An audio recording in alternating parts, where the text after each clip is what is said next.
야, 이게 자식아. 당장 안 내려. 외진 골목길, 건장한 남자 셋이 늙은 택시 기사의 멱살을 잡고 흔들었습니다. 그때 택시 뒷문이 조용히 열리고 한 여자가 내렸습니다. 그만하시죠. 뭐야, 이 계집애는 영웅 놀이하러 오셨나? 하지만 그날 그 골목길은 세 남자의 비명으로 가득 차게 됩니다. 오피스텔을 나선 세연은 한산한 거리에서 택시를 잡았습니다. 뒷좌석에 몸을 기댄 세연은 잠시 눈을 붙였습니다. 손님, 행선지가 어디십니까? 운전기사 박기만이 백미러로 세연을 보며 물었습니다. 50대 중반으로 보이는 박기만의 얼굴에는 피곤함이 가득했습니다. 강남역으로 가주세요. 세연이 나직하게 대답했습니다. 택시가 조용히 출발했습니다. 새벽 거리는 텅 비어 있었습니다. 그런데 갑자기 택시가 급정거했습니다. 세연이 눈을 떴습니다. 외진 골목길에서 건장한 남자 3명이 택시를 가로막고 있었습니다. 야, 이게 자식아. 당장 안 내려. 가운데 선 남자가 운전석 문을 발로 차며 소리쳤습니다. 박기만이 떨리는 손으로 문을 열고 나갔습니다. 아이고, 선생님들. 저는 정말 아무것도 모릅니다. 그냥 지나가던 길인데 왜 이러십니까? 박기만의 말이 끝나기도 전에 남자가 멱살을 잡았습니다. 박기만의 몸이 보닛 위로 내던져졌습니다. 남자가 박기만의 얼굴에 주먹을 휘둘렀습니다. 퍽 하는 소리와 함께 박기만의 코에서 피가 흘렀습니다. 세연의 눈앞에 갑자기 과거의 장면이 스쳐 지나갔습니다.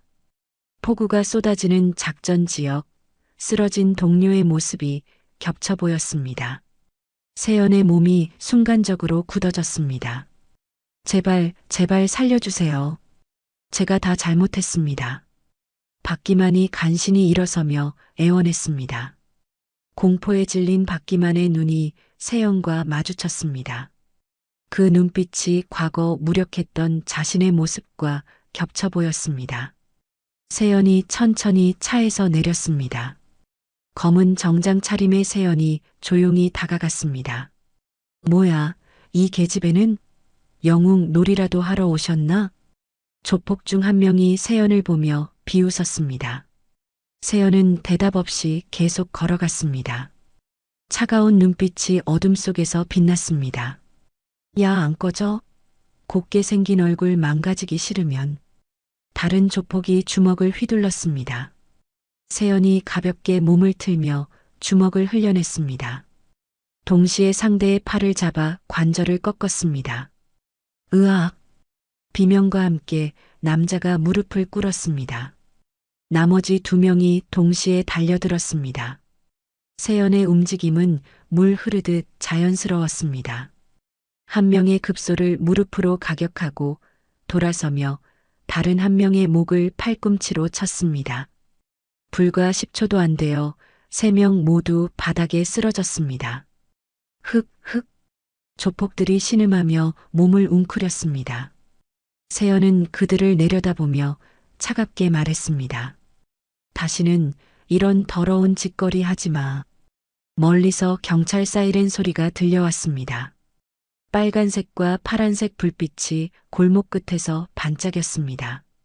저 손님, 정말 고맙습니다. 이 은혜를 어떻게 해? 박기만이 다가오며 말했지만 세연은 이미 걸어가고 있었습니다. 어둠 속으로 조용히 사라지는 세연의 뒷모습을 박기만은 멍하니 바라보았습니다. 다음 날 아침 세연은 평소처럼 사무실에 출근했습니다. 직원들이 모니터 앞에 모여 수군거리고 있었습니다. 대박. 너희 이거 봤어? 어젯밤에 웬 여자 하나가 조폭 셋을 그냥 작살을 냈대. 에이, 설마. 그게 말이 돼? 그런 여자가 어딨어? 여기 동영상 있잖아. 아주 날아다니는데 무슨 소리야. 진짜 대박이야. 세연이 자리에 앉자 동료들이 흩어졌습니다. 잠시 후 내선 전화가 울렸습니다. 이세연 씨, 본부장실로 와주세요. 전화를 끊고 일어서는 세연의 표정은 담담했습니다. 본부장실 문을 두드렸습니다. 들어와. 본부장이 모니터를 보며 미간을 찌푸리고 있었습니다. 화면에는 어젯밤 골목의 CCTV 영상이 재생되고 있었습니다. 이세연 씨, 이게 이세연 씨 본인 맞나? 본부장이 날카로운 눈빛으로 세연을 쳐다보았습니다. 세연은 침묵했습니다. 아무리 그래도 그렇지 회사 얼굴에 먹칠을 해도 유분수지. 이런 시끄러운 일에 휘말리면 우리 회사 이미지는 뭐가 되나? 죄송합니다. 이번 한 번은 넘어가지만 다음부턴 처신 똑바로 해. 어서 나가봐. 세연이 본부장실을 나왔습니다. 복도 끝에서 누군가 기다리고 있었습니다. 강력계 형사 최영진이었습니다. 이세연 씨 맞으시죠? 서초경찰서 강력팀 최영진입니다. 어젯밤 사건 때문에 잠시 얘기 좀 나눌 수 있을까요? 최 형사가 형사 배지를 보이며 말했습니다. 날카로운 눈빛이 세연을 훑어보았습니다. CCTV를 몇 번이나 돌려봤는데 말입니다. 그 몸놀림이 평범한 회사원이 보여줄 수 있는 수준이 아니던데. 혹시 예전에 운동 같은 거 하셨습니까? 최 형사가 의미심장하게 웃었습니다. 세연은 여전히 침묵을 유지했습니다. 그날 저녁 세연은 집으로 돌아왔습니다. 현관문을 열자 낯선 기척이 느껴졌습니다. 아파트 입구에 검은 승용차 여러 대가 서 있었습니다. 당신이 이세연인가? 중년의 남자가 다가왔습니다. 흑룡파의 중간 보스 장도영이었습니다. 날카로운 흉터가 왼쪽 눈썹을 가로지르고 있었습니다. 어젯밤에 우리 애들 병신 만든 게 당신이라고 들었는데 맞나? 장도영이 담배를 입에 물며 말했습니다. 부하들이 하나둘 모여들었습니다. 10명이 넘는 조직원들이 세연을 둘러쌌습니다. 좋은 말 할 때 따라와. 여기서 일 크게 만들기 싫으면. 장도영이 세연의 팔을 잡으려 했습니다. 세연이 한 발 뒤로 물러섰습니다. 내 몸에 손대지 마. 세연의 목소리가 차갑게 울렸습니다. 장도영이 비릿하게 웃었습니다. 아직도 겁을 상실했네. 이봐, 눈 똑바로 뜨고 주의를 좀 보지 그래. 네가 이 인원을 전부 상대할 수 있을 것 같아? 세연이 주변을 둘러보았습니다. 체계적으로 포위망을 좁혀오는 그들의 움직임이 예사롭지 않았습니다. 이전과는 상황이 달랐습니다. 저쪽으로 가지. 우리도 시끄러운 건 딱 질색이라서 말이야. 장도영이 재개발 예정인 폐공사장을 가리켰습니다. 어둠에 쌓인 공사장이 불길하게 보였습니다. 세연이 앞장서서 걸었습니다. 조직원들이 뒤를 따랐습니다. 공사장 안으로 들어서자 여러 개의 손전등이 켜졌습니다. 밝은 불빛이 세연을 비쳤습니다. 낡은 철골 구조물들이 그림자를 드리웠습니다. 바람에 철판이 삐걱거리는 소리가 났습니다. 자, 이제 술래잡기는 끝이야. 장도영이 칼을 꺼내 들었습니다. 날카로운 칼날이 손전등 빛에 반짝였습니다. 부하들도 쇠파이프와 강목을 들었습니다. 감히 우리 흑룡파를 건드린 대가가 어떤 건지 오늘 뼈저리게 느끼게 해주마.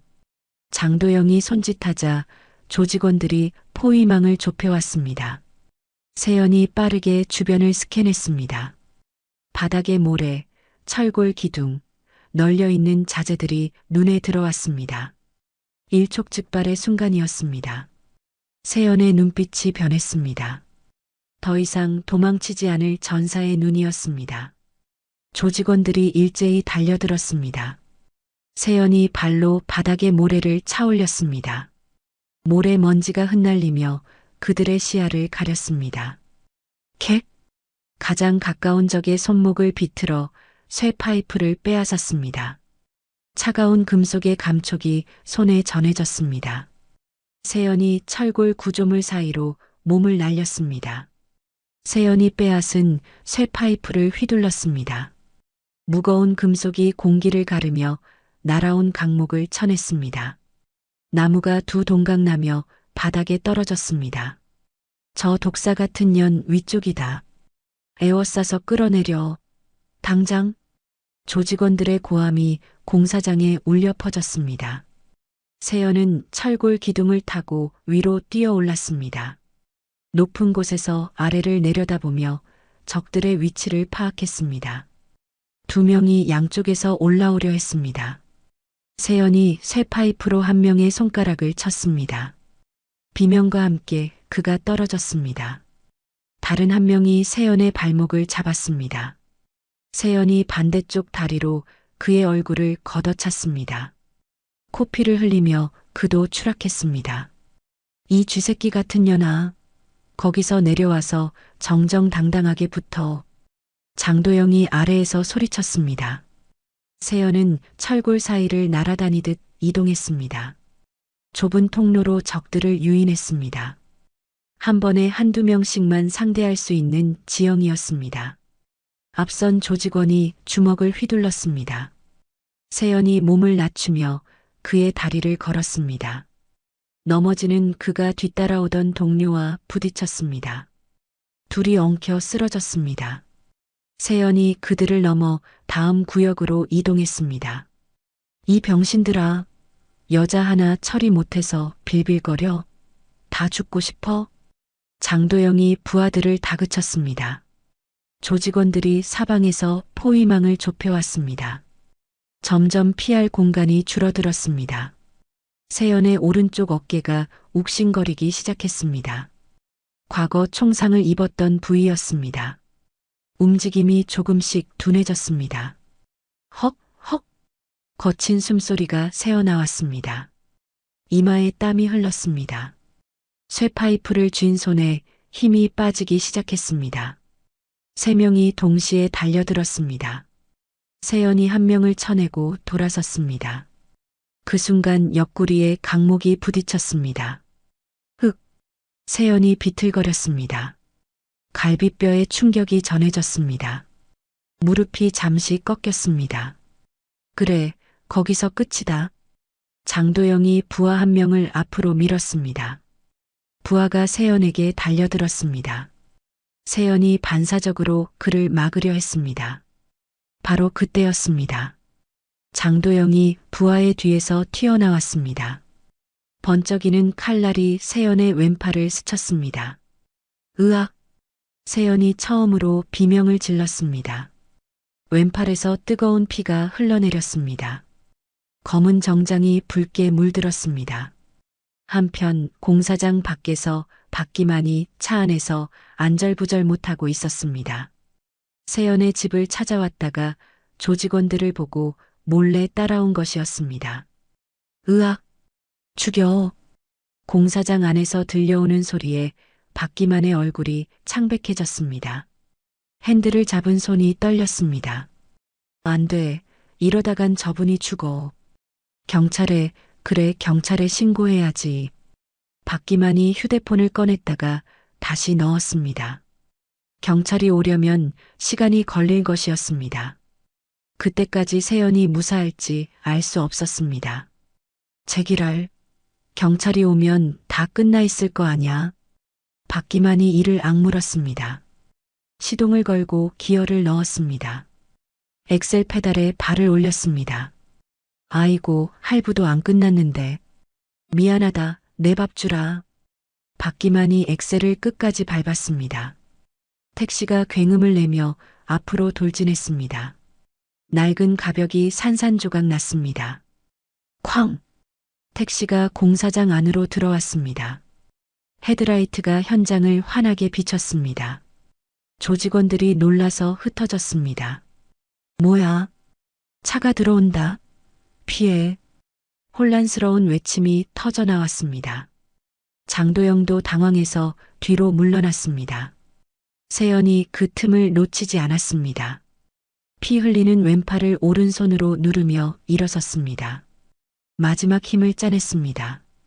장도영에게 달려들었습니다. 오른 무릎이 장도영의 복부를 정확히 가격했습니다. 장도영이 숨을 토하며 앞으로 고꾸라졌습니다. 세연의 팔꿈치가 그의 뒤통수를 내리쳤습니다. 툭! 장도영이 바닥에 쓰러졌습니다. 완전히 의식을 잃었습니다. 칼이 그의 손에서 떨어져 굴러갔습니다. 보스님, 보스님이 쓰러지셨다. 조직원들이 우왕좌왕했습니다. 멀리서 경찰 사이렌 소리가 들려왔습니다. 빨간색과 파란색 불빛이 가까워졌습니다. 경찰이다. 튀어. 누군가 외쳤습니다. 조직원들이 뿔뿔이 흩어졌습니다. 쓰러진 장도영을 버리고 도망쳤습니다. 세연이 무릎을 꿇었습니다. 왼팔에서 계속 피가 흘렀습니다. 시야가 흐릿해졌습니다. 손님 괜찮으세요? 박기만이 택시에서 뛰어내려 달려왔습니다. 세연을 부축했습니다. 그의 얼굴에 걱정이 가득했습니다. 경찰차 여러 대가 공사장으로 들어왔습니다. 최 형사가 먼저 뛰어내렸습니다. 현장을 둘러보며 미간을 찌푸렸습니다. 쓰러진 조직원들, 피 흘리는 세연, 부서진 택시가 눈에 들어왔습니다. 최 형사가 세연에게 다가갔습니다. 세연의 주머니에서 신분증을 꺼냈습니다. 이세연 예비역 육군 중령 707 특임대라고? 최 형사가 놀란 눈으로 세연을 보았습니다. 세연의 눈빛은 여전히 날카로웠습니다. 단순한 정당방위가 아니었습니다. 지금 그게 중요합니까? 사람이 피를 이렇게 흘리는데 당장 병원부터 가야죠. 박기만이 최 형사를 밀어내며 말했습니다. 경찰관 한 명이 박기만을 막으려 했습니다. 안 됩니다. 저 때문에 다친 분이에요. 제가 책임지고 모시겠습니다. 박기만이 고집을 부렸습니다. 세연을 부축해 택시로 데려갔습니다. 부서진 범퍼를 끌며 택시가 출발했습니다. 병원 응급실에서 세연이 치료를 받았습니다. 의사가 왼팔 상처를 봉합했습니다. 박기만이 밖에서 초조하게 기다렸습니다. 다행히 깊지는 않네요. 며칠 조심하시면 됩니다. 의사가 붕대를 감으며 말했습니다. 세연이 고개를 끄덕였습니다. 박기만이 안도의 한숨을 쉬었습니다. 대체 왜 그러셨습니까? 그냥 모른 척 하시지. 왜 그런 위험한 짓을 하셔서? 박기만이 침대 옆에 앉으며 말했습니다. 세연이 천장을 보며 누워 있었습니다. 이 지역 조직이 흑룡파라고 들어보셨습니까? 박기만이 목소리를 낮췄습니다. 세연이 박기만을 보았습니다. 아주 무서운 놈들입니다. 이 바닥을 전부 꽉 쥐고 있는 악질들이에요. 박기만이 한숨을 쉬며 계속 말했습니다. 그놈들 보스가 강철민이라고 아주 피도 눈물도 없는 인간입니다. 자기 식구 건드린 놈은 땅 끝까지 쫓아가서 10배, 100배로 갚아주는 악마 같은 놈이에요. 세연이 왼팔을 보았습니다.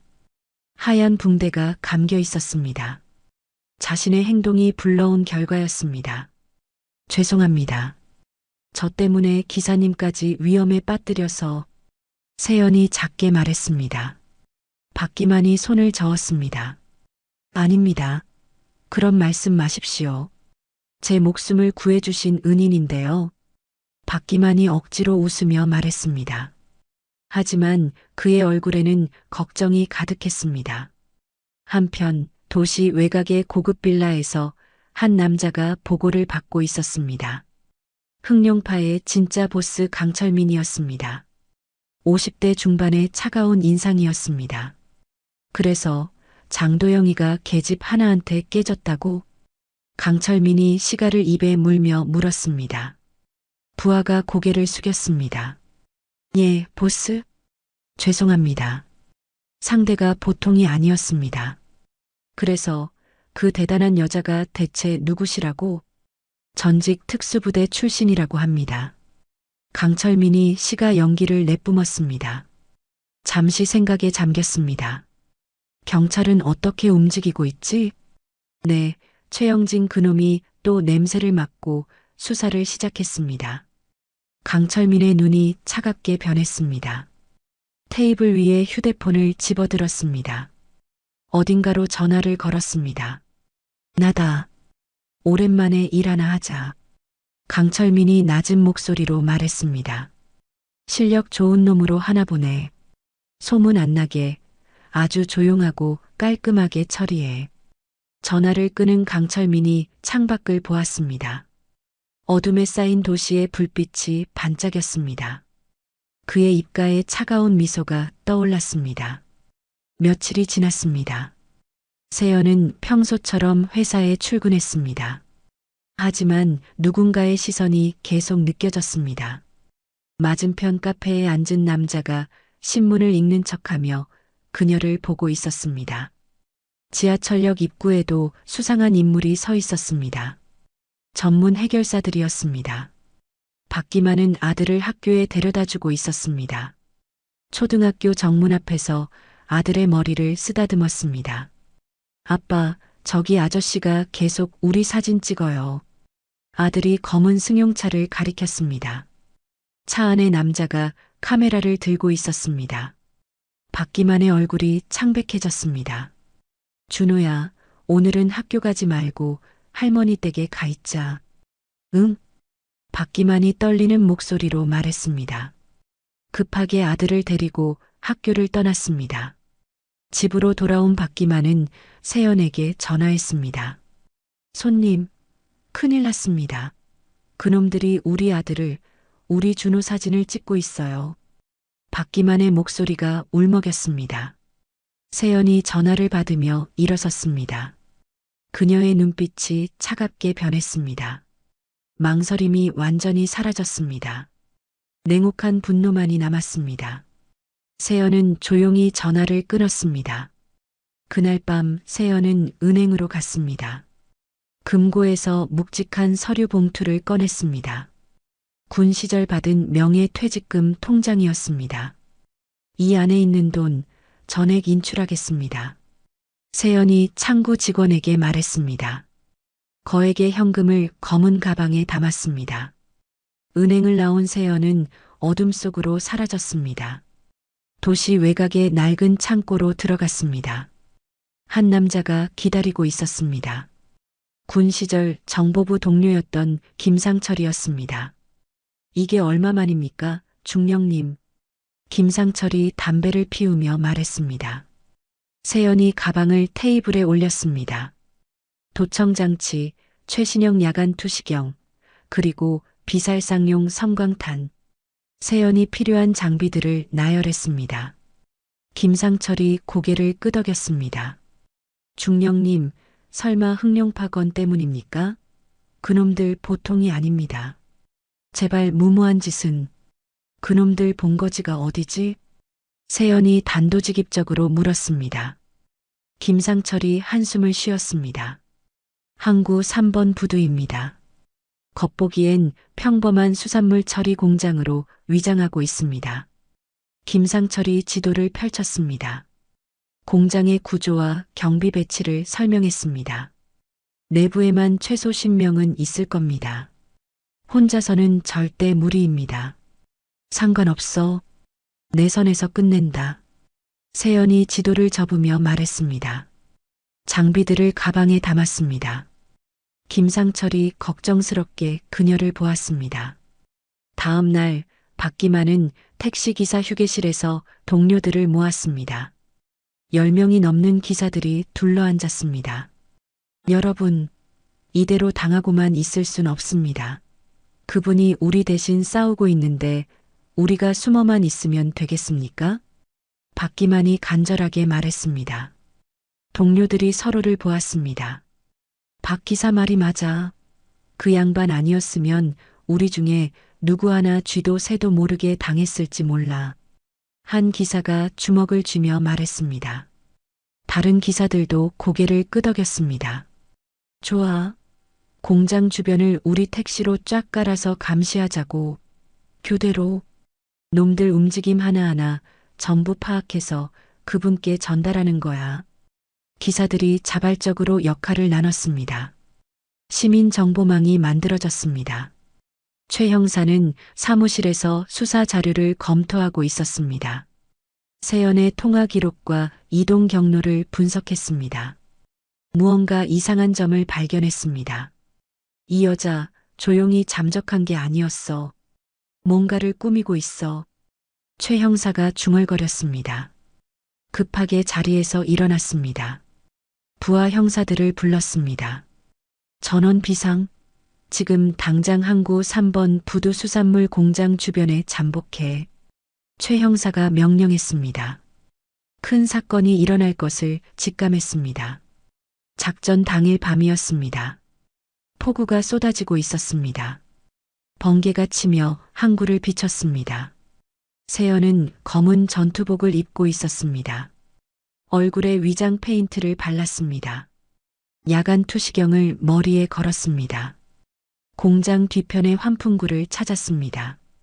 철망을 조용히 절단했습니다. 좁은 통로로 들어갔습니다. 환풍구를 기어가며 내부를 살폈습니다. 아래층에 조직원들이 보였습니다. 마작을 하며 웃고 있었습니다. 세연이 천장 패널을 열고 뛰어내렸습니다. 소리 없이 착지했습니다. 뒤에서 한 명의 목을 조른 후 기절시켰습니다. 복도를 따라 이동했습니다. CCTV 카메라를 하나씩 무력화했습니다. 전선을 잘라 작동을 멈췄습니다. 통제실 문 앞에 도착했습니다. 안에서 음악 소리가 들렸습니다. 문을 살짝 열었습니다. 2명의 경비원이 모니터를 보고 있었습니다. 세연이 재빨리 들어갔습니다. 첫 번째 경비원의 뒤통수를 쳤습니다. 뭐? 두 번째 경비원이 돌아보려 했습니다. 세연의 팔이 그의 목을 감쌌습니다. 잠시 후 둘 다 바닥에 쓰러졌습니다. 세연이 통제실을 장악했습니다. 모니터로 공장 전체를 확인했습니다. 최상층의 화려한 방이 보였습니다. 강철민이 VIP들과 도박을 하고 있었습니다. 주변에 경호원들이 서 있었습니다. 세연이 최단 경로를 파악했습니다. 계단을 올라가기 시작했습니다. 조직원 3명이 내려오고 있었습니다. 세연이 벽에 몸을 붙였습니다. 첫 번째가 지나가는 순간 발을 걸었습니다. 넘어지는 그를 밟고 뛰어 올랐습니다. 두 번째의 턱을 무릎으로 가격했습니다. 세 번째가 총을 꺼내려 했습니다. 세연이 손목을 비틀어 총을 떨어뜨렸습니다. 목을 쳐서 기절시켰습니다. 층마다 조직원들과 마주쳤습니다. 세연은 멈추지 않고 제압했습니다. 상처가 늘어갔지만 계속 전진했습니다. 마침내 최상층에 도착했습니다. 강화 유리로 된 문이 보였습니다. 안에서 웃음소리가 들렸습니다. 세연이 문을 발로 찼습니다. 강화 유리가 산산조각 났습니다. 방 안의 사람들이 놀라 일어섰습니다. 어떤 새끼야? 강철민이 소리쳤습니다. 경호원 4명이 세연을 향해 달려들었습니다. 최정의 요원들이었습니다. 격렬한 전투가 시작되었습니다. 세연이 한 명의 주먹을 피하며 옆구리를 쳤습니다. 다른 한 명의 발차기를 맞고 팔을 꺾었습니다. 그러나 4명을 동시에 상대하기는 벅찼습니다. 등에 무거운 타격을 받았습니다. 무릎이 꺾였습니다. 세연이 구르며 일어섰습니다. 테이블 위에 유리잔을 집어던졌습니다. 한 경호원의 얼굴에 명중했습니다. 그 틈에 다른 경호원의 다리를 걸었습니다. 쓰러지는 그의 머리를 바닥에 내리쳤습니다. 2명이 남았습니다. 세연의 움직임이 더 빨라졌습니다. 남은 경호원들을 차례로 제압했습니다. 모두가 바닥에 쓰러졌습니다. 강철민이 총을 꺼냈습니다. 세연이 재빨리 그의 손목을 쳤습니다. 총이 멀리 날아갔습니다. 대체 정체가 뭐야, 너? 강철민이 외쳤습니다. 세연이 그의 멱살을 잡았습니다. 벽에 밀어붙였습니다. 날 건드린 건 용서할 수 있어. 하지만 무고한 아이는 건드리지 말았어야지. 세연이 차갑게 말했습니다. 강철민을 바닥에 내던졌습니다. 케이블 타이로 손발을 묶었습니다. 책상 서랍을 뒤졌습니다. 비밀 장부가 나왔습니다. 노트북도 찾았습니다. 이걸로 내 놈들 사업도 끝이야. 세연이 증거물들을 모았습니다. 밖에서 발소리가 들렸습니다. 문이 벌컥 열렸습니다. 경찰이다. 꼼짝 마. 손 들어. 최 형사와 특공대가 들어왔습니다. 총구가 세연을 향했습니다. 긴장감이 흘렀습니다. 세연이 천천히 손을 들었습니다. 바닥에 무릎을 꿇었습니다. 증거는 저기 테이블 위에 있습니다. 세연이 테이블을 가리켰습니다. 최 형사가 다가왔습니다. 수갑을 꺼냈다가 멈췄습니다. 혼자서 이 소굴을 전부 뒤집어 놓다니 정말 대단한 건지 무모한 건지 모르겠군. 최 형사가 낮은 목소리로 말했습니다. 세연을 일으켜 세웠습니다. 이세연 씨, 당신에게 두 가지 선택지를 주지. 최 형사가 세연의 눈을 보며 말했습니다. 첫째는 이대로 법의 심판을 받고 감옥에 가서 수년을 썩는 것. 최 형사가 잠시 말을 멈췄습니다. 그리고 둘째는 내 감독하에 사회에 봉사하는 것. 세연이 최 형사를 보았습니다. 민들레 쉼터라고 들어봤나? 가정폭력으로 상처받은 청소년들을 보호하는 곳이야. 최 형사가 설명했습니다. 거기서 아이들을 가르쳐 당신의 그 힘을 사람을 부수는 대신 지키는데 쓰란 말이야. 세연이 고개를 숙였습니다. 피로가 몰려왔습니다. 박기만 씨 가족은 어떻게 됩니까? 내가 책임지고 안전하게 보호하지. 그러니 걱정 마. 최 형사가 약속했습니다. 세연이 천천히 고개를 들었습니다. 알겠습니다. 사회봉사 하겠습니다. 세연이 지친 목소리로 대답했습니다. 빗소리가 창문을 두드렸습니다. 긴 밤이 끝나가고 있었습니다. 일주일이 지났습니다. 최 형사의 차가 언덕길을 올라가고 있었습니다. 세연은 뒷좌석에서 창밖을 보고 있었습니다. 바로 저깁니다. 민들레 쉼터. 최 형사가 낡은 2층 건물을 가리켰습니다. 페인트가 벗겨진 벽과 녹슨 철문이 보였습니다. 마당에는 잡초가 무성했습니다. 차에서 내린 세연이 건물을 올려다보았습니다. 최 형사가 그녀 옆에 섰습니다. 이세연 씨, 다시 한번 말하지만 이건 기회가 아니야. 집행유예 기간 동안의 보호관찰이야. 최 형사가 엄격한 표정으로 말했습니다.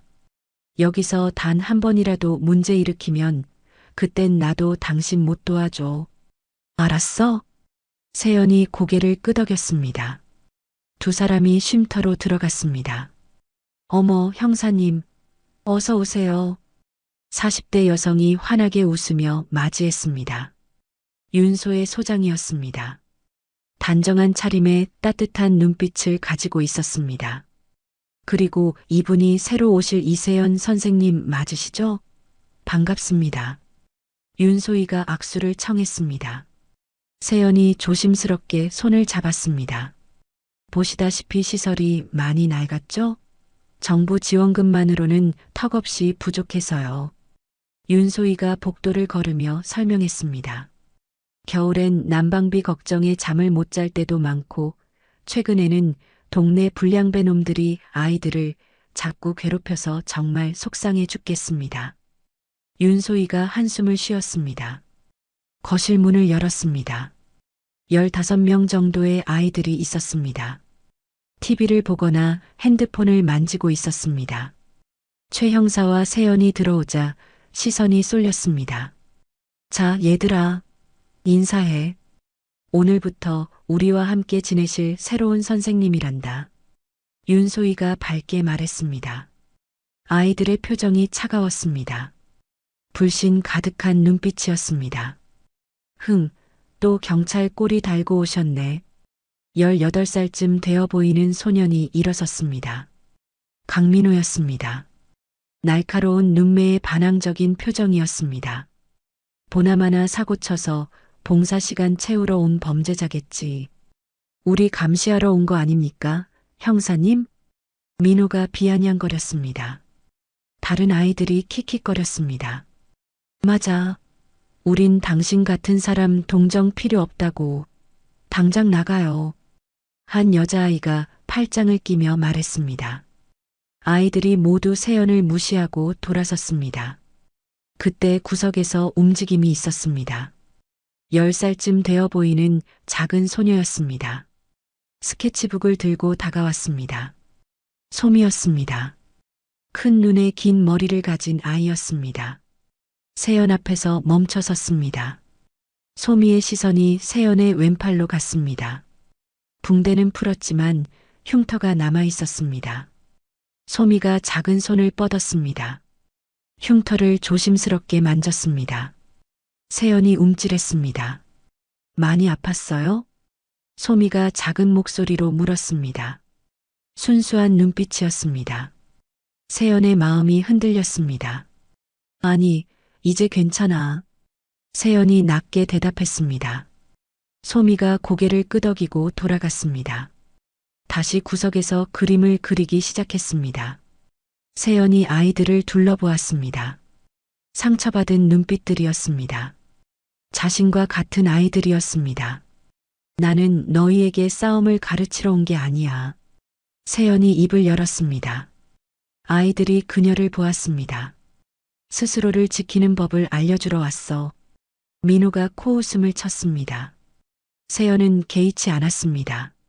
3일 후 첫 훈련이 시작되었습니다. 마당에 아이들이 모였습니다. 마지못해 나온 표정들이었습니다. 오늘은 균형을 잡는 것부터 시작한다. 세연이 시범을 보였습니다.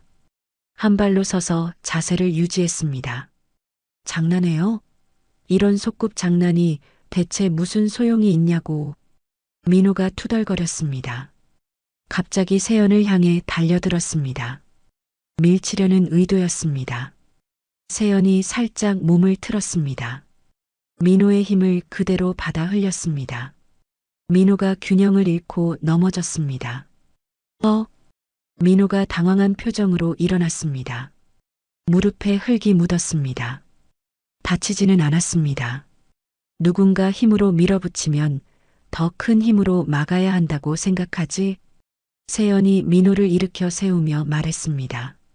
하지만 상대의 힘을 역으로 이용하면 내 힘은 거의 쓰지 않고도 상대를 제압할 수 있어. 아이들의 눈이 반짝였습니다.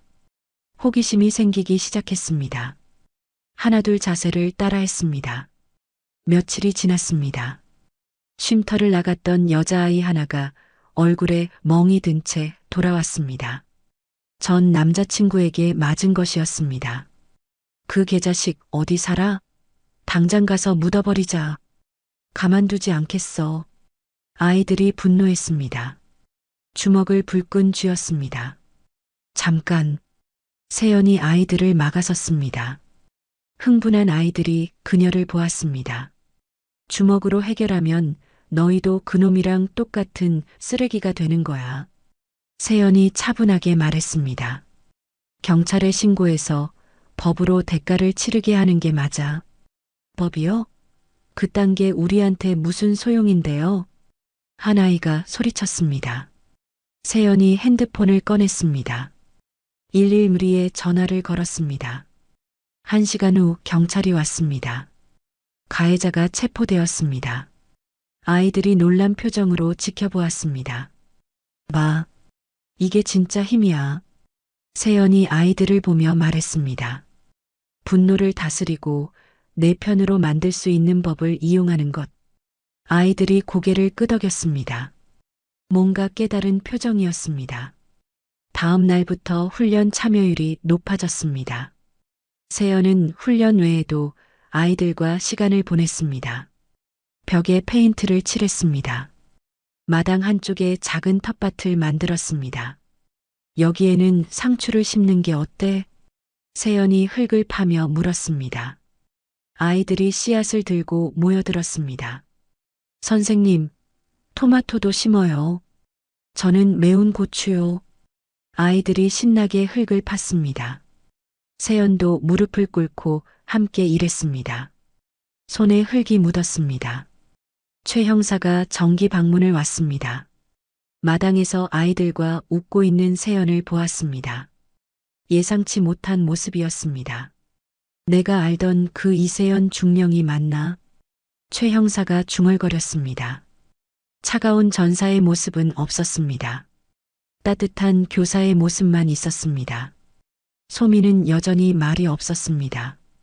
하지만 세연 곁에 자주 있었습니다. 그림을 그리며 조용히 앉아 있었습니다.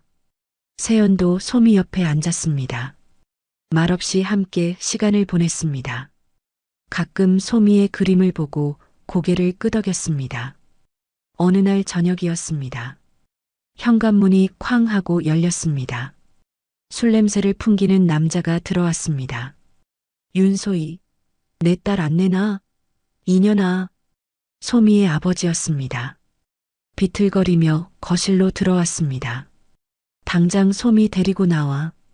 남자가 소리쳤습니다. 소미가 겁에 질려 세연 뒤로 숨었습니다. 세연이 일어섰습니다.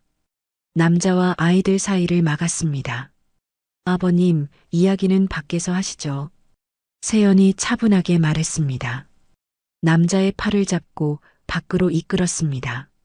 마당에 나온 남자가 팔을 뿌리쳤습니다. 주먹을 휘둘렀습니다. 세연이 가볍게 피했습니다. 남자의 손목을 잡아 비틀었습니다. 바닥에 엎드리게 했습니다. 조용하지만 단호한 제압이었습니다. 소란 피우지 말고 진정하십시오. 세연이 낮은 목소리로 말했습니다. 이미 신고를 받고 온 경찰이 도착했습니다. 남자를 데려갔습니다. 멀리서 최 형사가 지켜보고 있었습니다. 세연의 절제된 대응을 보았습니다. 아이들을 보호하는 모습을 보았습니다. 그래, 저거야. 사람을 살리는 힘. 최 형사가 작게 미소 지었습니다. 차에 올라타며 생각했습니다. 세연의 힘이 드디어 제자리를 찾아가고 있었습니다. 2달이 흘렀습니다. 쉼터에는 아이들의 웃음소리가 가득했습니다. 텃밭에 상추가 무성하게 자라고 있었습니다. 선생님, 선생님, 토마토가 이렇게 빨갛게 익었어요. 한 아이가 토마토를 들고 뛰어왔습니다. 세연이 미소 지으며 머리를 쓰다듬었습니다. 평화로운 오후였습니다. 하지만 민호만은 달랐습니다. 밤 10시가 되면 조용히 쉼터를 빠져나갔습니다. 새벽 2시쯤 돌아오곤 했습니다. 세연은 민호를 걱정했습니다. 어느 날 밤 조심스럽게 그를 따라 나섰습니다. 민호는 버스를 타고 시내로 향했습니다. 대학병원에서 내렸습니다. 세연이 멀리서 지켜보았습니다. 민호가 병원 로비로 들어갔습니다. 로비 의자에 몸을 웅크리고 잠들었습니다. 담요도 없이 추위에 떨며 잤습니다. 세연의 가슴이 아팠습니다. 저 학생 말인가요? 거의 매일 밤 저렇게 로비에서 쪽잠을 자요. 안쓰러워 죽겠어요. 간호사가 세연 옆에서 말했습니다. 세연이 간호사를 보았습니다. 어머니가 중환자실에 입원해 계시거든요. 남편한테 맞아서 실려오셨는데 상태가 위중하세요. 간호사가 한숨을 쉬었습니다. 밀린 병원비만 벌써 3천만 원이 넘었어요. 저 어린 학생이 뭘 할 수 있겠어요. 퇴원은 꿈도 못 꾸죠. 세연이 민호를 바라보았습니다. 엄마 곁을 지키는 아이의 모습이 애처로웠습니다. 며칠 동안 세연은 고민했습니다. 그리고 결심했습니다. 은행으로 갔습니다. 다시 한번 명예퇴직금 계좌를 열었습니다. 아직 상당한 금액이 남아 있었습니다. 3천만 원 현금으로 인출 부탁합니다. 창구 직원에게 말했습니다. 현금을 봉투에 담았습니다. 병원 원무과를 찾아갔습니다. 민호 어머니의 이름으로 입금했습니다. 절대로 제 이름은 밝히지 말아주세요. 그냥 익명의 후원자가 기부했다고만 전해주십시오. 세연이 직원에게 부탁했습니다. 직원이 고개를 끄덕였습니다. 다음 날 민호가 황당한 표정으로 쉼터에 왔습니다. 선생님, 이게 말이 돼요? 어떤 사회복지재단에서 우리 엄마 병원비를 전액 다 내줬대요. 민호의 눈에 눈물이 고였습니다. 세연이 담담하게 대답했습니다. 그래, 정말 다행이다. 이제 어머님도 걱정 없이 치료받으실 수 있겠네. 민호가 활짝 웃었습니다. 처음 보는 밝은 표정이었습니다. 한편 도시 외곽의 허름한 술집에서 한 남자가 술을 마시고 있었습니다. 민호의 새아버지 김철수였습니다. 옆에는 수상한 남자들이 앉아 있었습니다. 김철수 씨, 우리가 맡긴 흑룡파 비자금 5억 대체 어디다 숨겼어? 한 남자가 김철수를 노려보며 물었습니다. 김철수가 술잔을 내려놓았습니다. 걱정 마. 내가 안전하게 보관하고 있으니까. 우리 조직 다시 일으켜 세우려면 그 돈이 꼭 필요하잖아. 김철수가 비릿하게 웃었습니다. 그러려면 우리 조직을 박살낸 그 여자부터 처리해야지. 안 그래? 흑룡파 잔당들이 고개를 끄덕였습니다. 복수심에 불타고 있었습니다. 민들레 쉼터라고 했지? 지금 거기 처박혀 있다며? 김철수가 담배를 피우며 말했습니다. 코올리게 애새끼들이랑 같이 있으니 겁주기 딱 좋겠네.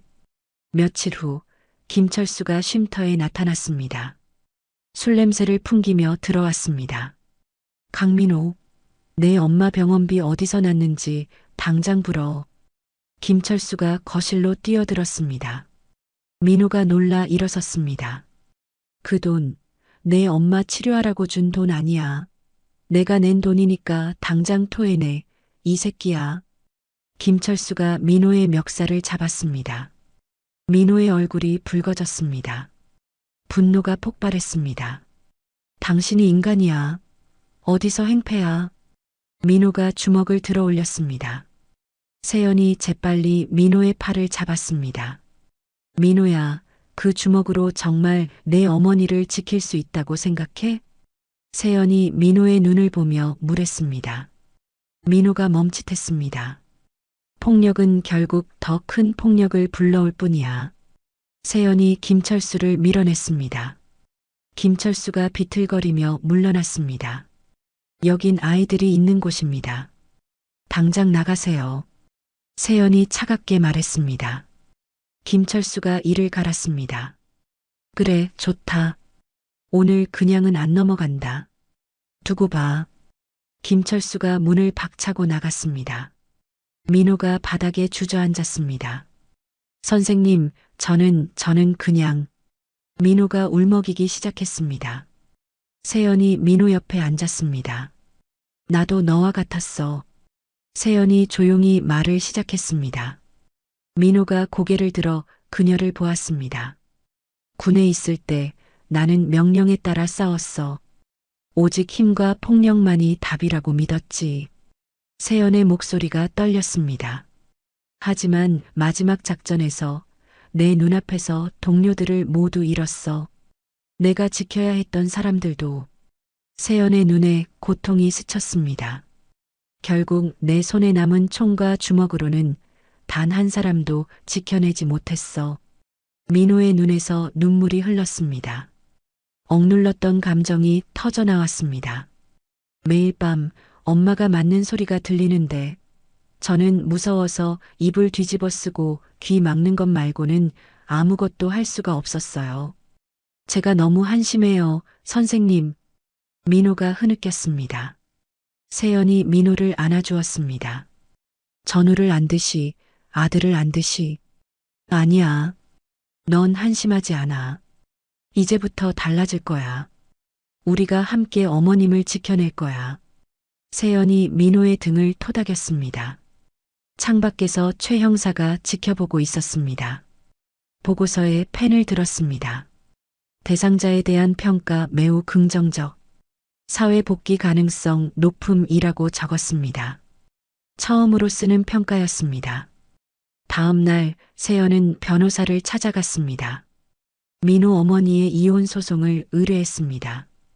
폭행 사실을 입증할 진단서와 증거가 충분합니다. 이건 우리가 무조건 이기는 소송입니다. 변호사가 확신에 찬 목소리로 말했습니다. 세연이 안도했습니다. 그러나 김철수는 궁지에 몰렸습니다. 이혼 소송에 경찰 수사까지 시작되었습니다. 제기랄, 이대로 끝낼 순 없지. 김철수가 술병을 벽에 던졌습니다. 흑룡파 잔당들이 모여 있었습니다. 이제 더 물러설 곳이 없어. 오늘 밤 그 쉼터란 데를 쑥대밭으로 만들고 그년을 잡아족친다. 김철수가 이를 갈며 말했습니다. 잔당들이 무기를 준비했습니다. 한편 세연은 쉼터 주변을 순찰하고 있었습니다. 수상한 남자 둘이 건물을 관찰하고 있었습니다. 세연의 눈이 날카로워졌습니다. 과거의 경험이 말해주고 있었습니다. 곧 무언가 일어날 것이라고. 세연이 조용히 쉼터로 돌아왔습니다. 소장님, 잠시 드릴 말씀이 있습니다. 세연이 윤소희를 사무실로 불렀습니다. 문을 닫고 낮은 목소리로 말했습니다. 오늘 밤 놈들이 쳐들어올지도 모릅니다. 윤소희의 얼굴이 굳었습니다. 아이들이 동요해선 안 됩니다. 특별 야간 안전 훈련이라고 둘러대겠습니다. 세연이 계획을 설명했습니다. 윤소희가 고개를 끄덕였습니다. 세연은 최 형사에게 전화했습니다. 최 형사님, 흑룡파 잔당들이 움직이기 시작했습니다. 주동자는 김철수인 것 같습니다. 최 형사가 전화를 받으며 일어섰습니다. 알았어요. 그쪽 상황은 어떻습니까? 아이들은 안전하게 대피시킬 겁니다. 제 걱정은 마십시오. 그날 저녁 비가 내리기 시작했습니다. 점점 폭우로 변했습니다. 번개가 하늘을 가렸습니다. 자, 얘들아. 오늘은 예고했던 대로 특별훈련을 시작한다. 세연이 밝게 말했습니다. 아이들이 거실에 모였습니다. 오늘 훈련은 정전 대비 훈련. 모두 조용히 지하석으로 이동한다. 아이들이 킥킥거리며 일어났습니다. 재미있는 놀이처럼 느껴졌습니다. 갑자기 전기가 나갔습니다. 건물이 어둠에 잠겼습니다. 아이들이 작게 비명을 질렀습니다. 당황하지 마. 훈련한 대로만 하면 돼. 세연이 손전등을 켰습니다. 아이들을 차분하게 지하로 안내했습니다. 밖에서 차 소리가 들렸습니다. 여러 대의 차가 쉼터 앞에 멈췄습니다. 어둠 속에서 인형들이 움직였습니다. 쾅! 유리창이 깨지는 소리가 들렸습니다. 어둠 속에서 둔기를 든 남자들이 쉼터로 뛰어들었습니다. 김철수가 앞장서고 있었습니다. 이세연, 당장 튀어나와. 이 엑스년아. 김철수가 소리쳤습니다. 흑룡파 잔당들이 거실로 몰려들었습니다. 세연이 재빨리 비상발전기 스위치를 올렸습니다. 건물에 다시 불이 들어왔습니다. 침입자들이 갑작스러운 빛에 눈을 가렸습니다. 모두 지하로 대피한다. 당황하지 말고 훈련한 대로. 세연이 아이들에게 외쳤습니다. 아이들이 훈련받은 대로 움직였습니다. 두려움 속에서도 질서정연했습니다. 걱정 마. 내가 있잖아. 막내들부터 얼른 내려가. 민호가 앞장서서 아이들을 이끌었습니다. 큰 아이들이 작은 아이들의 손을 잡았습니다. 계단을 내려가며 서로를 다독였습니다. 지하 서고에 도착한 아이들이 문을 잠갔습니다. 책장과 상자를 끌어다 바리케이드를 만들었습니다. 소미가 구석에서 떨고 있었습니다. 소미야, 괜찮아. 오빠랑 형들이 있잖아. 선생님이 꼭 지켜주실 거야. 민호가 소미를 안아주었습니다. 다른 아이들도 서로를 위로했습니다. 위층에서 세연이 복도 입구를 막고 섰습니다. 좁은 통로였습니다. 한 번에 한두 명만 지나갈 수 있었습니다. 이년아, 비켜. 잔당 하나가 강목을 휘둘렀습니다. 세연이 팔로 막고 밀어냈습니다. 남자가 뒤로 넘어졌습니다. 다른 잔당이 달려들었습니다. 세연이 어깨로 받아치며 벽으로 밀었습니다. 남자가 벽에 부딪혀 쓰러졌습니다. 세연은 치명상을 입히지 않았습니다. 제압만 할 뿐이었습니다. 아이들에게 보여주고 싶었습니다. 폭력으로 이기는 것이 아니라 지켜내는 것을, 파괴가 아닌 보호의 힘을. 계단에서도 싸움이 이어졌습니다. 세연이 위에서 아래로 내려오는 적들을 막았습니다. 한 명씩 차례로 제압했습니다. 거스런 년, 김철수가 쇠파이프를 들고 달려들었습니다. 세연이 몸을 낮춰 피했습니다. 김철수의 다리를 걸어 넘어뜨렸습니다. 잔당들이 하나둘 쓰러졌습니다. 더 이상 일어서는 자가 없었습니다. 김철수만 비틀거리며 일어났습니다. 강민호, 너 이 새끼 당장 안 나와. 김철수가 지하로 향했습니다. 세연이 뒤를 쫓았습니다. 지하 서고 문 앞에서 민호가 나왔습니다. 김철수와 마주 섰습니다. 주먹을 불끈 쥔 김철수를 똑바로 보았습니다. 또 때리시게요? 이제 그 주먹 하나도 안 무서운데. 민호가 차분하게 물었습니다. 김철수가 주먹을 들어 올렸습니다. 이게 어디서 배운 버르장머리야. 건방진 새끼. 김철수가 주먹을 휘둘렀습니다. 그러나 민호는 피하지 않았습니다. 맞서 싸우지도 않았습니다. 그저 똑바로 서서 김철수를 보았습니다. 당신은 더 이상 엄마도 나도 우리 중 누구도 부술 수 없어요. 민호가 또렷하게 말했습니다. 우린 이제 약하지 않으니까. 김철수가 당황했습니다. 예전에 겁먹은 민호가 아니었습니다. 강한 눈빛의 청년이 서 있었습니다. 이 자식이. 김철수가 다시 주먹을 들려는 순간 세연이 뒤에서 그의 손목을 잡았습니다. 한 번에 비틀어 제압했습니다. 으악! 김철수가 바닥에 무릎을 꿇었습니다. 세연이 케이블 타이로 그의 손을 묶었습니다. 바로 그때 현관문이 열렸습니다. 경찰이다. 전원 무기 버리고 손 들어. 최 형사와 경찰 특공대가 들어왔습니다. 건물을 완전히 포위한 상태였습니다. 쓰러진 잔당들을 하나씩 체포했습니다. 김철수, 폭력 및 특수주거침입 혐의로 당신을 체포한다. 최 형사가 김철수에게 수갑을 채웠습니다. 김철수가 이를 갈았지만 소용없었습니다. 엄마. 민호가 밖으로 뛰어나갔습니다. 경찰차 옆에 한 여인이 서 있었습니다. 민호의 어머니였습니다. 퇴원을 하고 경찰 조사를 받은 후였습니다. 민호가 어머니를 껴안았습니다. 민호야, 내 아들. 엄마가 너무 약해서 미안해. 널 지켜주지 못해서 정말 미안해. 어머니가 울며 민호를 안았습니다. 민호도 눈물을 흘렸습니다. 아니에요, 엄마. 다 끝났어요. 우리 이제 다시 시작하면 돼요. 두 사람이 꼭 껴안았습니다. 세연이 멀리서 지켜보며 미소 지었습니다. 다음 날 아침 쉼터는 엉망이었습니다. 깨진 유리, 부서진 가구들이 널려 있었습니다. 윤소의 소장이 한숨을 쉬었습니다. 이걸 어느 세월에 다 복구한담. 윤소희가 주저앉았습니다. 그때 밖에서 경적 소리가 들렸습니다. 박기만이 택시에서 내렸습니다. 뒤따라 택시 여러 대가 도착했습니다. 기사들이 청소 도구를 들고 내렸습니다. 소장님, 저희가 왔습니다. 우리 동네 아이들이 있는 곳인데 이렇게 둘 순 없죠.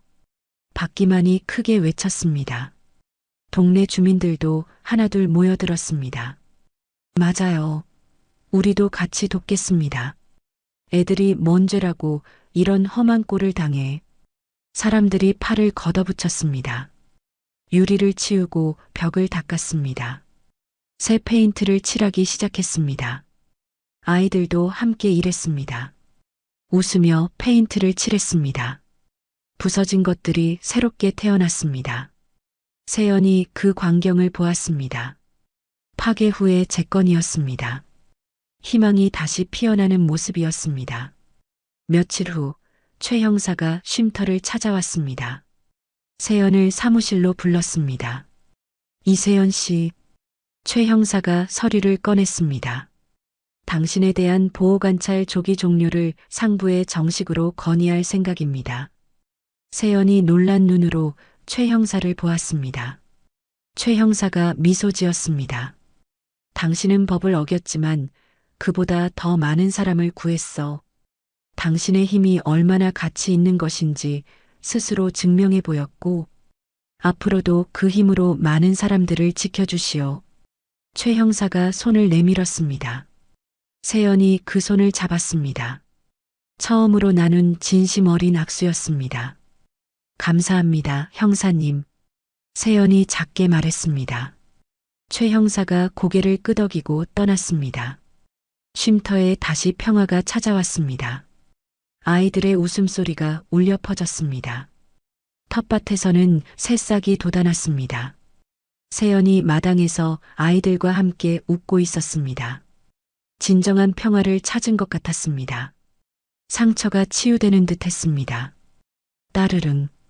주머니에서 낡은 휴대폰이 울렸습니다. 모르는 병원 번호였습니다. 세연이 전화를 받았습니다. 이세연 씨 본인 맞으신가요? 간호사의 목소리가 들렸습니다. 보호자이신 아버님, 이강철 환자분께서 지금 위독하십니다. 빨리 병원으로 와보셔야 할 것 같습니다. 세연의 손에서 힘이 빠졌습니다. 휴대폰이 떨어질 뻔했습니다. 수십 년간 잊고 지낸 이름이었습니다. 아버지. 그 단어가 가슴을 후벼 팠습니다. 묻어둔 상처가 다시 열렸습니다. 세연이 멍하니 서 있었습니다. 선생님, 어디 안 좋으세요? 얼굴이 하얘요. 소미가 세연의 손을 잡았습니다. 걱정스러운 눈으로 올려다보았습니다. 세연이 정신을 차렸습니다. 소미의 머리를 쓰다듬었습니다. 아니, 괜찮아. 선생님이 잠시 다녀올 곳이 생겨서 그래. 세연이 억지로 미소 지었습니다. 하지만 마음은 이미 폭풍 속이었습니다. 과거의 가장 깊은 상처가 기다리고 있었습니다. 다음 날 오후 세연은 쉼터 현관에 서 있었습니다. 작은 여행 가방을 들고 있었습니다. 아이들이 주변에 모여 있었습니다. 정말 금방 돌아올 거야. 걱정하지 마. 세연이 억지로 미소 지으며 말했습니다. 윤소의 소장이 걱정스러운 표정으로 다가왔습니다. 급한 가족 일이라고만 하시니 더 걱정되네요. 정말 괜찮으시겠어요? 윤소희가 조심스럽게 물었습니다. 세연이 고개를 끄덕였습니다. 선생님, 정말 금방 돌아오실 거죠? 약속해요. 소미가 세연의 옷자락을 잡으며 말했습니다. 세연이 소미를 안아주었습니다. 버스터미널로 향했습니다. 고양행 버스에 올라탔습니다. 창가 자리에 앉아 밖을 보았습니다. 버스가 출발했습니다. 도시가 멀어지고 논밭이 나타났습니다. 차창 밖 풍경이 빠르게 지나갔습니다. 세연의 머릿속에 과거가 떠올랐습니다. 군복을 입고 거수 경례를 하던 아버지, 부엌에서 미소 짓던 어머니, 어머니가 병원 침대에 누워있던 날, 마지막 숨을 거두던 순간, 아버지가 무너져 내리던 모습, 그날 이후 모든 것이 변했습니다. 아버지는 더욱 엄격해졌습니다. 딸에게 군인이 되라고 강요했습니다. 이세연, 넌 무조건 강해져야 한다. 이 세상은 약하면 모든 것을 잃는 곳이야. 아버지의 말이 귓가에 울렸습니다. 세연이 눈을 감았습니다. 3시간 후 버스가 도착했습니다. 작은 도시의 종합병원이었습니다. 세연이 무거운 발걸음으로 병원에 들어갔습니다. 엘리베이터를 타고 5층으로 올라갔습니다. 중환자실 앞에 섰습니다. 심호흡을 하고 문을 열었습니다. 병상에 누운 아버지가 보였습니다. 한때 거대했던 모습은 사라졌습니다. 앙상한 뼈만 남은 노인이었습니다. 이강철이 고개를 돌렸습니다. 딸을 보는 눈빛이 차가웠습니다. 꼴 보기 싫으니 당장 나가라. 아버지가 퉁명스럽게 말했습니다. 세연이 침대 옆에 섰습니다. 병원에서 위독하다고 연락이 왔어요. 세연이 낮게 대답했습니다. 아버지가 고개를 돌렸습니다. 창밖을 보며 입을 다물었습니다. 세연은 물수건을 가져왔습니다. 아버지의 얼굴을 닦으려 했습니다. 아버지가 손을 쳐냈습니다. 내년 손길 따위 필요 없다. 썩 치워. 아버지가 날카롭게 말했습니다. 세연이 물수건을 내려놓았습니다. 물이라도 한 잔 드릴까요? 시끄럽고 필요 없어. 모든 도움을 거부했습니다. 세연이 조용히 의자에 앉았습니다. 그런데 군은 왜 그만뒀어? 아버지가 갑자기 물었습니다. 세연이 아버지를 보았습니다. 작전이 실패했고 동료들이 눈앞에서 죽었습니다. 그래서 그게 무서워서 군복을 벗고 도망쳤다. 그 말이냐? 이 겁쟁이 같은 년. 아버지의 말이 가슴에 박혔습니다. 세연의 눈가가 떨렸습니다. 내 애미가 하늘에서 보고 통곡하겠다. 군인의 명예를 땅에 떨어뜨린 겁쟁이. 넌 이강철의 딸이 아니야. 아버지가 차갑게 말했습니다. 세연이 주먹을 꽉 쥐었습니다. 아버지는 단 한 번도, 단 한순간도 절 이해하려고 하신 적 없잖아요. 세연이 떨리는 목소리로 말했습니다. 아버지가 비웃었습니다. 이해? 웃기지 마라. 부모도 몰라보는 내년이 이해를 들먹여. 두 사람 사이에 침묵이 흘렀습니다. 상처 주는 말들만 오갔습니다. 세연이 벌떡 일어났습니다. 병실을 뛰쳐나갔습니다. 복도를 달려 병원을 빠져나왔습니다. 비가 내리기 시작했습니다. 세연은 택시를 탔습니다. 공동묘지로 가주세요. 운전사가 백미러로 세연을 보았습니다. 비에 젖은 모습이 처량했습니다. 묘지에 도착했습니다. 세연이 언덕을 올라갔습니다. 어머니의 묘 앞에 섰습니다. 차가운 비석이 비에 젖어 있었습니다. 세연이 무릎을 꿇었습니다. 비석을 붙잡았습니다. 엄마. 세연의 목소리가 갈라졌습니다. 나 너무 힘들어. 이제 다 그만하고 싶어. 아버지를 용서할 수가 없어. 어떻게 해야 해, 엄마? 눈물이 비와 섞여 흘렀습니다. 평생을 아버지의 인형으로 살았는데 이제 와서 날더러 부끄럽다고. 나 어떻게 해야 하냐고. 세연이 울부짖었습니다. 수십 년간 쌓인 원망이 터져 나왔습니다. 한참을 울었습니다. 비는 계속 내렸습니다. 탈진한 세연이 겨우 일어섰습니다. 병원으로 돌아왔습니다. 아버지는 잠들어 있었습니다. 세연이 옆방 서재로 들어갔습니다. 먼지 쌓인 책들을 정리했습니다. 책장 뒤에 낡은 상자가 있었습니다. 조심스럽게 꺼냈습니다. 상자를 열었습니다. 신문 스크랩이 가득했습니다. 모두 세연의 군 시절 기사들이었습니다. 707 특임대 이세연 대위, 인질 구출 대테러 작전 성공의 주역, 육군 최연소 여성 지휘관 탄생, 이세연 중령 진급. 아버지가 하나하나 오려둔 것이었습니다. 그 아래 사진들이 있었습니다. 어린 세연의 모습이었습니다. 사진을 뒤집었습니다. 어머니의 글씨가 있었습니다.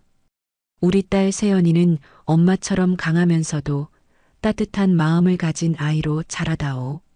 그 밑에 아버지의 글씨가 있었습니다. 여보, 걱정 마오. 내가 반드시 우리 세연이 그렇게 지켜주겠소. 세연의 손이 떨렸습니다. 기억이 되살아났습니다. 군 입대를 결심했던 날, 아버지가 불같이 화를 냈습니다. 내 엄마와의 약속을 깨버릴 셈이냐? 절대 안 된다. 그때는 이해할 수 없었습니다. 이제야 알 것 같았습니다. 문이 열렸습니다. 60대 남자가 들어왔습니다. 이세연 중령님 맞으십니까? 저는 박병장이라고 합니다. 박 중사가 경례를 했습니다. 세연이 일어섰습니다. 중령님, 아버님과는 40년을 전으로 함께했습니다. 박 중사가 의자에 앉으며 말했습니다. 아버님께서 부대에서 어떤 분으로 불렸는지 아십니까? 세연이 고개를 저었습니다. 호랑이 속살을 가진 지휘관이셨습니다. 훈련 때는 불호령을 내리셨지만 뒤에서는 누구보다 부하들을 자식처럼 아끼셨죠. 박 중사가 미소 지었습니다. 하지만 사모님께서 돌아가신 후 중령님 아버님은 완전히 다른 사람이 되셨습니다. 박 중사의 표정이 어두워졌습니다. 사모님을 지켜주지 못했다는 죄책감에 평생을 사셨습니다. 그래서 따님만큼은 무슨 일이 있어도 지켜야 한다고, 세상에서 가장 강한 사람으로 만들어야 한다고, 그게 중령님 아버님의 방식이었습니다. 서툴고 거칠었지만 그게 아버님의 사랑이었습니다. 세연이 눈을 감았습니다. 이해는 되었습니다. 하지만 마음이 따라주지 않았습니다. 수십 년의 상처가 너무 깊었습니다. 그날 밤 세연은 병실로 돌아왔습니다. 아버지가 깨어 있었습니다. 세연이 사진을 꺼내 보였습니다. 엄마 사진이에요. 아버지가 사진을 보았습니다. 눈가가 붉어졌습니다. 제가 기억 못하는 엄마는 어떤 사람이었어요? 세연이 조심스럽게 물었습니다. 아버지가 입을 다물었습니다. 아빠, 제발 말해주세요. 세연이 간절하게 말했습니다. 아버지가 딸을 보았습니다. 진심 어린 눈빛이었습니다. 아버지의 입술이 떨렸습니다. 오랜 침묵이 깨지기 시작했습니다. 아버지가 천천히 입을 열었습니다. 목소리가 갈라지고 있었습니다. 그 지옥 같던 베트남 정글이었어. 아버지가 천장을 보며 말했습니다. 사방에서 총알이 빗발치고 옆에서 포탄이 터지고 내 전우놈들이 팔다리가 잘려나가면서도 내 이름을 부르짖는데 아버지의 눈가가 떨렸습니다. 지휘관인 나는 그놈들 손 한번 잡아주지 못하고 아무것도 해줄 수가 없었다. 세연이 조용히 들었습니다. 아버지의 손이 이불을 꽉 쥐었습니다. 그날 이후로 하루도 잠을 편히 잘 수가 없었어. 매일 밤 그놈들이 꿈에 나타났으니까. 그때마다 내 엄마가 날 어린애처럼 안아주었지. 아버지의 목소리가 부드러워졌습니다. 그런데 나는 그런 사람인 줄도 모르고 매일 밤 술에 취해 내 엄마 속을 썩였어. 아프다고 할 때 병원 한 번을 제대로 안 데려갔다. 아버지가 눈을 감았습니다. 결국 내가, 이 애비가 내 엄마를 죽인 거다. 목소리가 끊겼습니다. 세연이 아버지의 손을 잡았습니다. 내 모든 걸 앗아간 세상이 너마저 앗아갈까봐 그게 무서웠다. 아버지가 흐느꼈습니다. 늙은 군인의 눈물이었습니다. 그래서 널 다그쳤어. 세상이 무서워서, 널 잃을까봐 두려워서, 네가 약하면 또 빼앗길까봐. 아버지가 세연을 보았습니다. 아무도 널 얕보지 못하게 세상에서 가장 강한 군인으로 만들고 싶었다. 세연의 눈에도 눈물이 고였습니다. 아버지의 거친 손을 꼭 잡았습니다. 아니에요, 아빠. 이제 알아요. 저도. 세연이 떨리는 목소리로 말했습니다. 소말리아에서 인질 구출 작전이 있었어요. 세연이 숨을 고르며 계속했습니다. 제 판단 착오 하나 때문에 저만 믿고 따르던 부하들이 제 눈앞에서 숨을 거뒀습니다. 아버지가 딸을 보았습니다. 같은 아픔을 가진 눈이었습니다. 그 애들 엄마 얼굴을 볼 수가 없었어요, 아빠. 내가 죽였다는 죄책감에 매일 밤이 지옥이었어요. 세연이 고개를 숙였습니다. 그래서 도망쳤어요. 군인 이세연으로부터, 그리고 아버지 당신으로부터. 아버지가 딸의 손을 꽉 잡았습니다.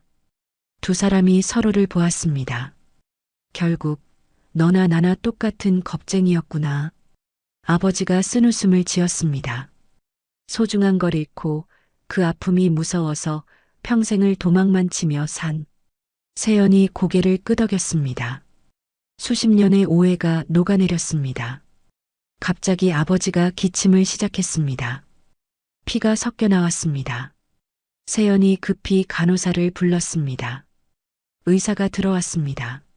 아버지를 진찰하고 세연을 밖으로 불렀습니다. 오늘 밤을 넘기기 어려울 것 같습니다. 마음의 준비를 하시는 게 좋겠습니다. 의사가 고개를 숙이고 떠났습니다. 세연이 병실로 돌아왔습니다. 아빠, 괜찮아요. 제가 아버지 곁에 있을게요. 끝까지. 세연이 침대 옆에 앉았습니다. 아버지가 약하게 고개를 끄덕였습니다. 세연이 가방에서 사진을 꺼냈습니다. 민들레 쉼터 아이들의 사진이었습니다. 이 아이들을 가르치고 있어요. 세연이 사진을 보여주었습니다. 아버지처럼 상처받은 아이들이에요. 하지만 이제는 저렇게 환하게 웃어요. 아버지가 사진을 보았습니다. 아이들의 밝은 표정이 보였습니다. 아버지가 가르쳐 주신 힘으로 이제는 사람을 해치는 대신 지키는 법을 배우고 있어요. 부수는 게 아니라 다시 세우는 법을요. 세연이 자랑스럽게 말했습니다. 아버지의 입가에 미소가 떠올랐습니다. 그래, 잘했다, 우리 딸. 아버지가 힘겹게 말했습니다. 내가 평생 지키고 싶어 했던 것을 네가 대신 이어가고 있구나. 아버지가 떨리는 손을 들었습니다. 서재의 낡은 상자를 가리켰습니다. 세연이 상자를 가져왔습니다. 안에 오래된 필름릴이 있었습니다. USB도 하나 들어 있었습니다. 노트북을 가져와 USB를 연결했습니다. 동영상 파일이 열렸습니다. 화면에 젊은 부부가 나타났습니다. 아버지와 어머니였습니다. 갓난아기 세연을 안고 있었습니다. 세연의 첫걸음, 첫 생일, 가족 소풍, 행복했던 순간들이 이어졌습니다. 소리는 없었지만 모두가 웃고 있었습니다. 마지막 장면이었습니다. 젊은 아버지가 카메라를 보았습니다. 입을 크게 벌렸습니다. 세연아, 아빠가 세상에서 제일 사랑한다. 입모양이 선명했습니다. 세연의 눈에서 눈물이 흘렀습니다. 아버지가 딸의 손을 잡았습니다. 거친 손이 부드럽게 떨렸습니다. 평생을 외롭게 해서 미안했다, 내 딸아. 아버지가 간신히 말했습니다. 그리고 정말 자랑스럽다, 내 딸 이세연. 세연이 아버지의 손을 두 손으로 감쌌습니다. 눈물이 멈추지 않았습니다. 저도요, 아빠. 저도 아빠를 사랑해요. 세연이 처음으로 그 말을 했습니다. 아버지가 평화로운 표정을 지었습니다. 밖에서 새벽이 밝아오고 있었습니다. 창으로 햇살이 들어왔습니다. 아버지와 딸의 손은 여전히 맞잡혀 있었습니다. 아버지의 손이 서서히 힘을 잃었습니다. 평화로운 표정으로 눈을 감았습니다. 세연이 아버지의 손을 가슴에 안았습니다. 이제 아프지 말고 편히 쉬세요, 아빠. 세연이 작게 속삭였습니다. 창밖의 햇살이 아버지의 얼굴을 비쳤습니다. 장례식장은 텅 비어 있었습니다. 세연 혼자 상주 자리에 앉아 있었습니다. 조문객도 거의 없었습니다. 영정사진 속 아버지는 군복을 입고 있었습니다. 젊은 시절의 당당한 모습이었습니다. 세연이 사진을 바라보며 묵묵히 절을 올렸습니다. 깊은 슬픔 속에서도 이상한 충만함이 있었습니다. 마침내 아버지와 화해했다는 안도감이었습니다. 둘째 날 오후였습니다. 장례식장 문이 열렸습니다. 선생님, 저희 왔어요. 민호가 뛰어들어왔습니다. 뒤따라 소미와 다른 아이들이 들어왔습니다. 박기만이 검은 정장을 입고 나타났습니다. 윤소의 소장도 함께였습니다. 아니, 다들 어떻게... 세연이 놀라 일어섰습니다. 윤소희가 세연을 안아주었습니다. 이런 날 선생님을 어떻게 혼자 둬요? 우리가 있잖아요. 박기만이 향을 피우며 말했습니다. 그럼요. 제 은인의 아버님이신데 당연히 와서 지켜드려야죠. 아이들이 어색하게 절을 했습니다. 소미가 세연의 손을 꼭 잡았습니다. 선생님, 이제 저희가 도와드릴게요. 민호가 상복을 가져왔습니다. 다른 아이들이 청소를 시작했습니다. 서툴지만 정성스러운 손길이었습니다. 아버님께서 안 계셔도 이제 저희가 선생님의 가족이 되어 드릴게요. 그러니까 더는 혼자 울지 마세요. 한 아이가 세연을 보며 말했습니다. 세연의 눈에서 참았던 눈물이 흘렀습니다. 고맙다, 얘들아. 정말 고마워. 세연이 아이들을 하나씩 안아주었습니다. 텅 비었던 장례식장이 따뜻해졌습니다. 장례가 끝났습니다. 박 중사가 세연을 찾아왔습니다. 봉투를 건넸습니다. 아버님의 군인 연금과 개인 보험금 전액입니다. 세연이 봉투를 받았습니다. 묵직한 무게가 느껴졌습니다. 중령님, 아버님께서 평생 한 푼 두 푼 아껴 모으신 돈입니다. 오직 따님을 위해서. 박 중사가 경례를 하고 떠났습니다. 세연이 봉투를 보며 생각에 잠겼습니다. 서울로 돌아온 세연은 윤소희를 찾아갔습니다. 소장님, 드리고 싶은 제안이 있습니다. 세연이 봉투를 테이블에 놓았습니다.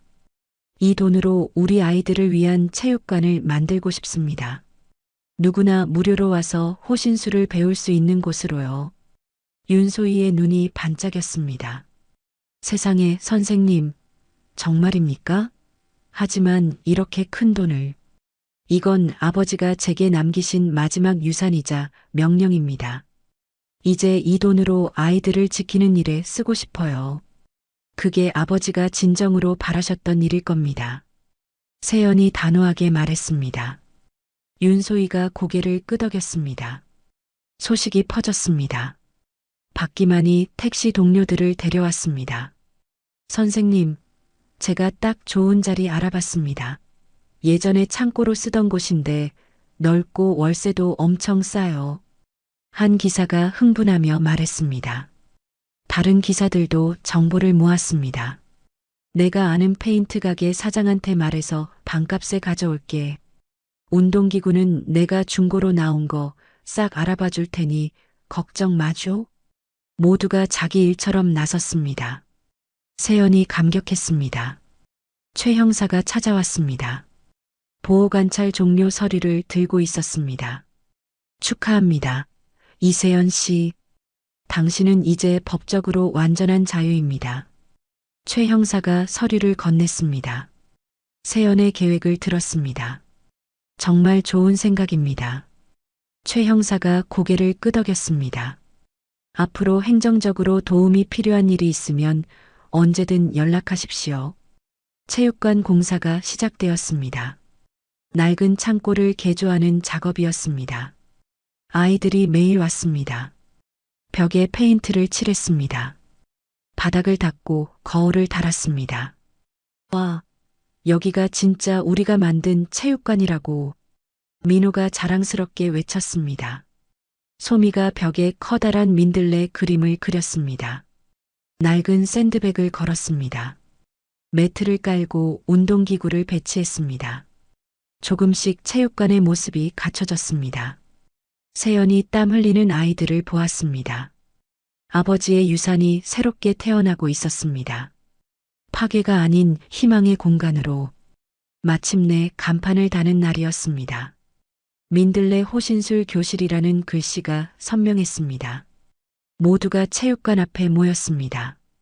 박기만, 윤소희, 최 형사, 아이들, 택시 기사들과 동네 주민들도 왔습니다. 자, 모두 웃으세요. 하나, 둘, 셋. 사진을 찍었습니다. 모두가 환하게 웃었습니다. 세연의 얼굴에 평온함이 깃들었습니다. 과거의 상처는 치유되었습니다. 아버지와의 애증도 사라졌습니다. 진정한 자유를 찾았습니다. 새로운 삶이 시작되었습니다. 체육관 안으로 들어갔습니다. 아이들이 뛰어다니며 웃었습니다. 그 웃음소리가 공간을 채웠습니다. 과거와의 완전한 화해였습니다.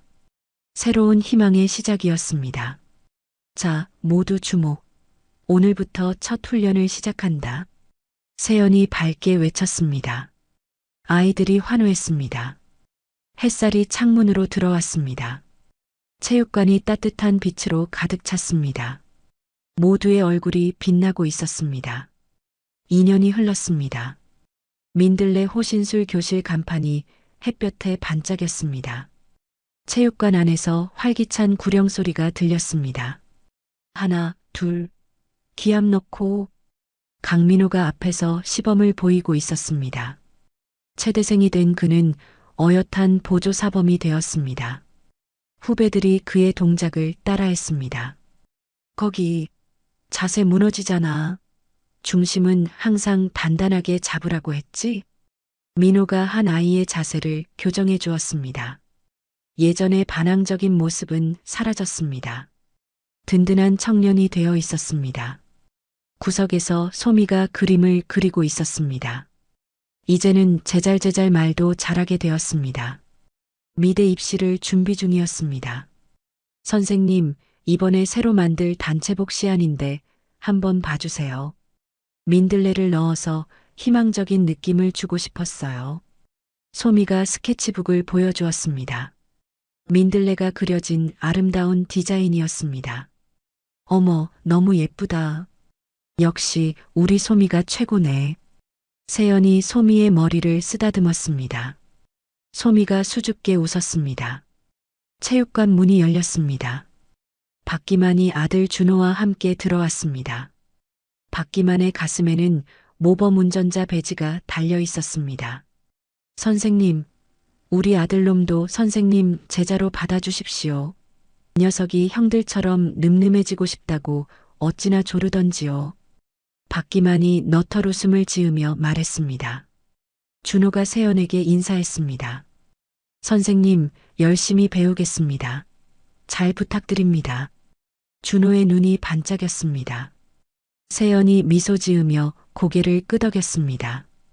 그래, 어서 와라. 민호 사범님, 준호 초급반으로 잘 좀 안내해줘. 민호가 준호의 손을 잡고 갔습니다. 박기만이 흐뭇하게 지켜보았습니다. 저녁이 되었습니다. 체육관 밖 벤치에 두 사람이 앉아 있었습니다.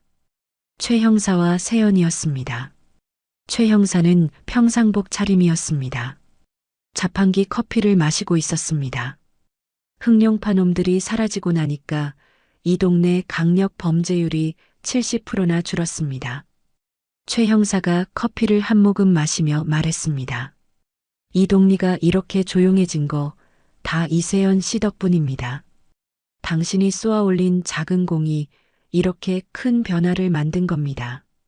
세연이 고개를 저었습니다. 제가 한 게 아닙니다. 박 기사님, 소장님, 그리고 아이들 모두가 함께했기에 가능했던 일이죠. 최 형사가 고개를 끄덕였습니다. 두 사람이 조용히 커피를 마셨습니다. 다음 날은 아버지의 기일이었습니다. 세연은 아이들과 함께 묘소를 찾았습니다. 모두가 꽃을 들고 있었습니다.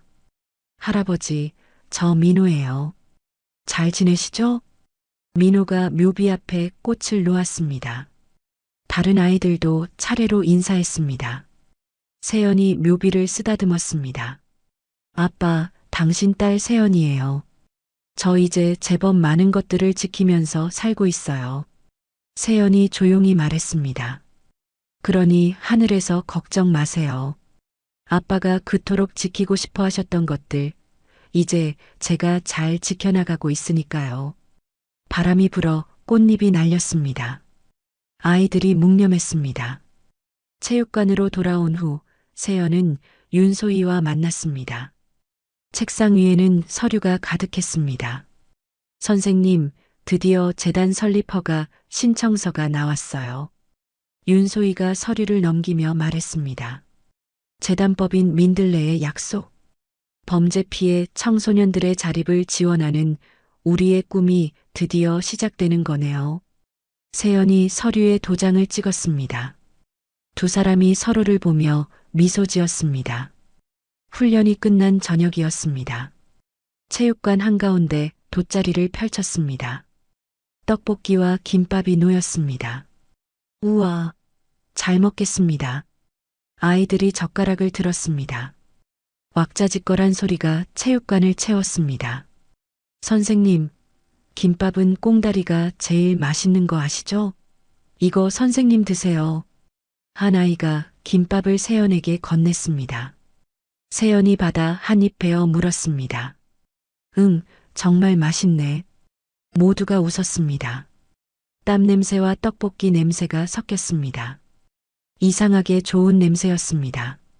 세연이 주변을 둘러보았습니다.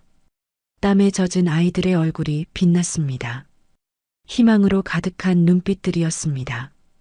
이것이 진짜 훈장이었습니다. 어떤 메달보다 값진 것이었습니다. 밤이 깊었습니다. 아이들이 하나둘 집으로 돌아갔습니다. 선생님, 내일 뵙겠습니다. 그래, 차 조심해서 들어가. 세연이 문 앞에서 배웅했습니다. 체육관이 조용해졌습니다. 창밖으로 도시의 불빛이 보였습니다. 평화로운 야경이었습니다. 각 불빛마다 누군가의 삶이 있었습니다. 세연은 이제 악몽을 꾸지 않았습니다. 편안하게 잠들 수 있었습니다. 과거의 상처는 완전히 치유되었습니다. 매일이 새로운 기쁨이었습니다. 아이들을 가르치는 것, 그들이 성장하는 것을 보는 것. 세연은 깨달았습니다. 진정한 강함이 무엇인지 세상을 부수는 힘이 아니었습니다. 깨진 조각을 맞추는 힘이었습니다. 쓰러진 사람을 일으켜 세우는 힘이었습니다. 함께 걸어가는 힘이었습니다. 체육관을 정리하고 밖으로 나왔습니다. 별이 빛나는 밤하늘을 올려다보았습니다. 내일도 아이들이 올 것입니다. 새로운 아이들도 찾아올 것입니다.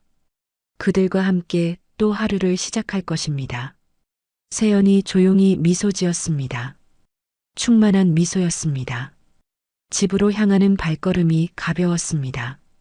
봄바람이 부드럽게 불어왔습니다. 어디선가 민들레 씨앗이 날아왔습니다. 새로운 곳에 뿌리내릴 씨앗이었습니다. 희망의 씨앗이었습니다. 세연이 걸어가는 길 위로 가로등 불빛이 따뜻하게 비쳤습니다. 오늘 이야기 어떠셨나요? 혹시 마지막까지 들어주신 분이 계시다면 잘 들었다고 댓글 하나만 남겨주세요. 여러분에게도 달빛 같은 순간이 찾아올 거예요. 지금까지 달빛 이야기였습니다. 더 좋은 사연으로 다시 찾아뵙겠습니다. 늘 평온한 하루 되시길 바랍니다. 감사합니다.